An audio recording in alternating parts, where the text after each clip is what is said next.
આપણે શેરડીના ખેતરમાં ઊભા છીએ. આ ખેડૂત ભાઈ છે અને આ એમના કાકા થાય છે. તમારું નામ શું? છત્રપાલભાઈ. તમારું નામ? વિક્રમભાઈ. આ જે ખેતર છે એ તમારું છે, બરોબર ને? અને આ જે ખેતર છે એ કોનું છે? એ સુમનભાઈ કરેલી છે. અચ્છા, મતલબ તમારા પડોશી ખેડૂત છે. તો એમના અને આમાં શું તફાવત દેખાય તમને? આ કેટલા સમય પહેલા રોપેલી? આ 1 સપ્ટેમ્બર નું રોપાણ છે.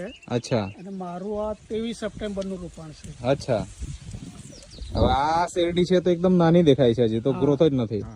ના જોવા જઈએ તો આપણે કેટલી હાઈટ થઈ ગઈ છે? અંદર તમે જઈ શકો કે સાહેબ? ડબલ એનાથી ડબલ અંદર જઈ શકો કે? જોવાનું છે, ધીમે જાઓ ને. હા તમે, અચ્છા, હા તમે હાઈટ જોઈ શકો, મતલબ 6 ફૂટથી વધારે થઈ ગઈ, બરાબર ને? તો આ વખતે નેટસફ કંપનીની જે આ પ્રોડક્ટ છે, જે બાયોફિટ, જે એમના ખેતરમાં વપરાય છે, અને એ વાપર્યા પછીથી તમે આ રિઝલ્ટ પ્રત્યક્ષ જોઈ શકો છો. ઓકે.